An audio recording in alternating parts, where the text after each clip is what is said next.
आज एथिस्ट कृष्णा चले गए, उनके खिलाफ जितनी भी बातें हो रही हैं वो बताती हैं कि उन्होंने जिंदा रहते कुछ तो इस जॉम्बी विचारधारा पर कुठाराघात करने का कार्य किया है। लेकिन मैं चाहूंगा कि मेरे विरोधी गण मेरे जाने के बाद खूब जश्न मनाएं।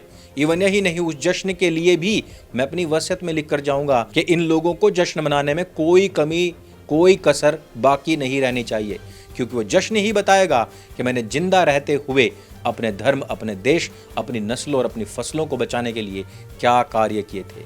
वामपंथी और मुसलमान हिंदुस्तान की सेना नायकों लता मंगेशकर और पहलगाम तथा रियासी में मारे जाने वाले हिंदुओं श्रद्धालुओं की मृत्यु के ऊपर हंसते हैं।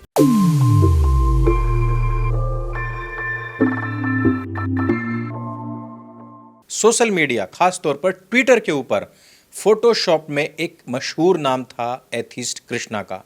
एथिस्ट कृष्णा की किन्हीं कारणों से, किसी बीमारी के कारण से अचानक दुखद मृत्यु हो गई है।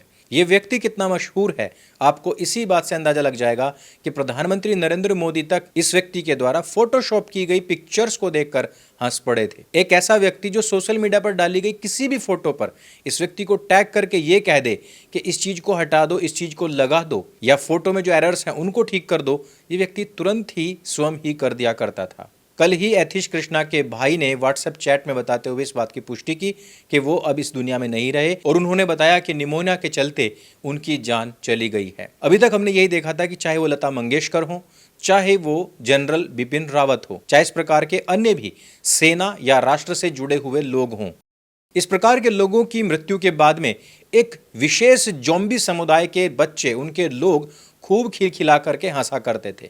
उनके इमोजीज हमने देखे हैं अब से पूर्व की इस प्रकार की मृत्युओं के ऊपर। इवन यही नहीं, हमने पहलगाम में निर्दोष हिंदुओं को जब जान से मारा गया था उसके बाद भी इसी प्रकार के रिएक्शंस देखे थे।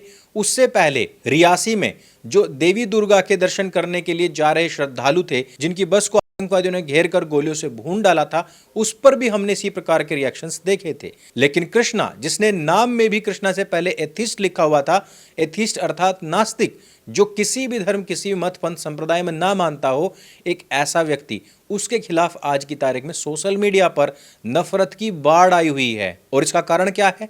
इसका कारण यह है कि इजराइल के ऊपर 7 अक्टूबर सन 2023 को जो आतंकवादियों ने हमला किया और इजराइल ने फिर उसका जवाब दिया, वो उसके ऊपर वीडियोस बना रहा था, एडिट कर रहा था, पोस्ट कर रहा था।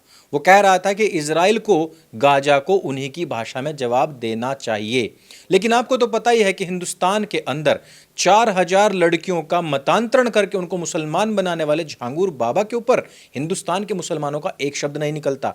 जो लोग रियासी और पहलगाम में मारे जाने वाले हिंदुओं के ऊपर हंसते हैं, उनके खिलाफ हिंदुस्तान के मुसलमानों का एक शब्द नहीं निकलता। केरल से हिंदुओं और क्रिश्चियंस की लड़कियों को कन्वर्ट करके आतंकवादी बना लिया गया, हिंदुस्तान के मुसलमान की आवाज नहीं निकलती। कश्मीर से लाखों हिंदुओं को भगा दिया गया, जान से मार दिया गया, रलीव गलीव चलीव कर दिया गया, हिंदुस्तान के मुसलमानों की आवाज नहीं निकलती। हिंदुओं के मंदिरों के ऊपर कब्जे कर लिए गए, लेकिन हिंदुस्तान के मुसलमानों की आवाज नहीं निकलती। पर यहां से हजारों किलोमीटर दूर बैठे हुए इनके आतंकवादी आकाओं के लिए इनके नव द्वारों से पानी बहता है, ये इस प्रकार से रोते हैं।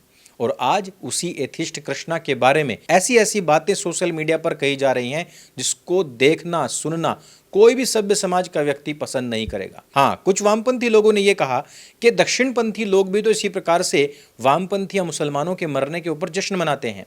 लेकिन इस भेद को जरा समझिए। वामपंथी और मुसलमान हिंदुस्तान की सेना नायकों लता मंगेशकर और पहलगाम तथा रियासी में मारे जाने वाले हिंदुओं श्रद्धालुओं की मृत्यु के ऊपर हंसते हैं। दक्षिणपंथी लोग वादियों की मौत के बाद में उस प्रकार के रिएक्शन देते हैं।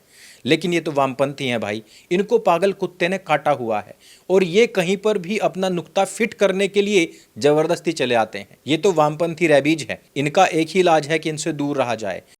लेकिन अगर हम सोशल मीडिया की ही बात करें, अगर हम इस्लाम की ही बात करें, तो आप मुझे बताइए कि जिन लोगों ने आज तक गाजा के खिलाफ या इजराइल के पक्ष में या फ़लस्तीन के खिलाफ या किसी भी अन्य इस्लामिक देश के खिलाफ एक शब्द भी नहीं बोला है, उनकी मृत्यु के ऊपर क्या ये लोग खुश नहीं होते? लता मंगेशकर की क्या गलती थी कि लोग खिलखिलाकर हंस रहे थे? पहलगाम में जिन हिंदुओं के नाम पूछ पूछ कर मारे गए, उनके मरने के बाद ये खिलखिलाकर हंसे। उन्होंने कौन से गाजा या फिलिस्तीन का विरोध कर दिया था? उन्होंने कौन सी पाकिस्तान को गाली दे दी थी? उन्होंने कौन सा हिंदुस्तान के मुसलमानों के प्रति कोई शब्द कह दिया था? छोटे छोटे बच्चों को कश्मीर के अंदर जान से मार दिया गया था। ये जो लड़कियां लव जिहाद में आए दिन मारी जाती हैं, ये तो तुम लोगों की आस्था में विश्वास करती हैं, इन लोगों को भी मार दिया जाता है। और इनके मारे जाने या इनकी मृत्यु के ऊपर हंसने का कारण क्या है? कारण है वो किताब जिसके अंदर हिंदुओं को काफिर, मूर्ति पूजकों को नजस, उनकी तुलना मल, गंदगी, सुअर, गधे से की गई है, जिनको या तो वाजिबुल माना गया है या फिर उनको जानवर कहा गया है। वही हिंदू जिनकी मां बहन बेटियों के साथ में ये लोग अब तक दुष्कर्म करते आए हैं। अरे हिंदुओं के साथ तो इनका 800 साल का युद्ध चला आ रहा है। बौद्धों के विषय में बताइए। अफगानिस्तान के अंदर बौद्ध थे जो रात दिन सत्य और अहिंसा का पाठ पढ़ाते थे। वो बौद्ध जिन्होंने कभी सेना का संगठन तक नहीं किया, उनको अफगानिस्तान में नंगा करके दौड़ाया गया था। बौद्ध भिक्षुणियों को नंगा करके उनके साथ दुष्कर्म किया गया। उनकी बड़ी बड़ी मूर्तियों को तोप लगा करके उड़ा दिया गया। पूरा अफगानिस्तान बौद्धों का था। आज वहां पर बौद्ध के घर में पलने वाला एक चूहे का बच्चा तक नहीं है। इसके अलावा बौद्धों के जितने भी देश हैं, म्यांमार देख लो चाहे श्रीलंका, हर जगह पर इन लोगों ने आतंक मचाया हुआ है।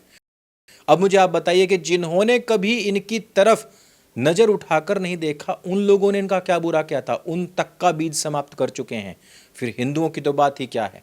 मैं तो हिंदुओं से सिर्फ इतना ही कहना चाहता हूं कि अगर तुमको यह जन्म मिला है तो अपने परिवारों को लड़ना सिखाओ, कंपैरेटिव स्टडी सिखाओ, कुछ करके मरो। कश्मीर, पहलगाम या रियासी की तरह या फिर पुलवामा की तरह गुमनाम मत मर जाओ। अगर तुम भाईचारा भी निभा रहे होंगे तो कश्मीर के हिंदुओं की तरह मारे जाओगे।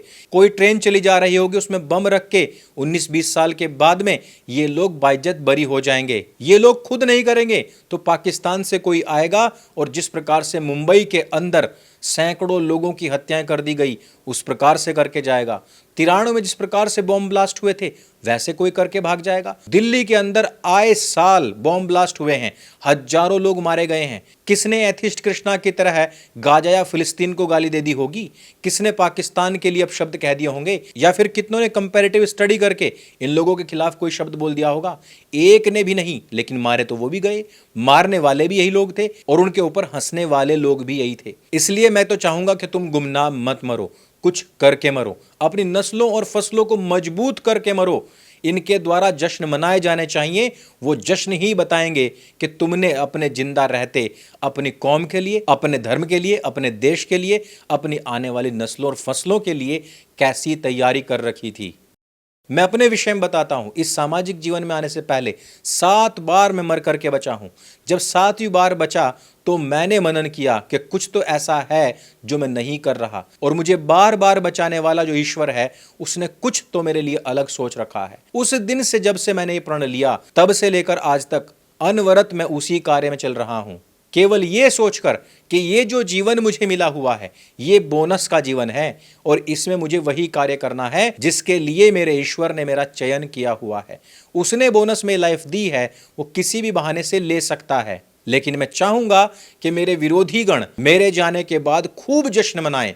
इवन यही नहीं, उस जश्न के लिए भी मैं अपनी वसीयत में लिख कर जाऊंगा कि इन लोगों को जश्न मनाने में कोई कमी, कोई कसर बाकी नहीं रहनी चाहिए, क्योंकि वो जश्न ही बताएगा कि मैंने जिंदा रहते हुए अपने धर्म, अपने देश, अपनी नस्लों और अपनी फसलों को बचाने के लिए क्या कार्य किए थे। क्योंकि अगर मैं गुमनाम भी मर जाता तो भी क्या इनकी किताब मुझे पवित्र मान लेती? क्या मुझे वो वाजिब नहीं मानती? इनकी किताब हम लोगों से हमेशा से नफरत करती आई है और वही नफरत इन लोगों को सिखाती आई है। जिम्मेदारी हमारी है कि हम अपने इस जीवन का कितना सदुपयोग करते हैं अथवा कितना नहीं। आज एथिस्ट कृष्णा चले गए, उनके खिलाफ जितनी भी बातें हो रही हैं वो बताती हैं कि उन्होंने जिंदा रहते कुछ तो इस जॉम्बी विचारधारा पर कुठाराघात करने का कार्य किया है। मैं चाहूंगा कि इस वीडियो को आप सभी हिंदुओं के साथ में शेयर अवश्य करें। मेरे संग बोली सत्य सनातन वैदिक धर्म की जय। जय हिंद, वंदे मातरम।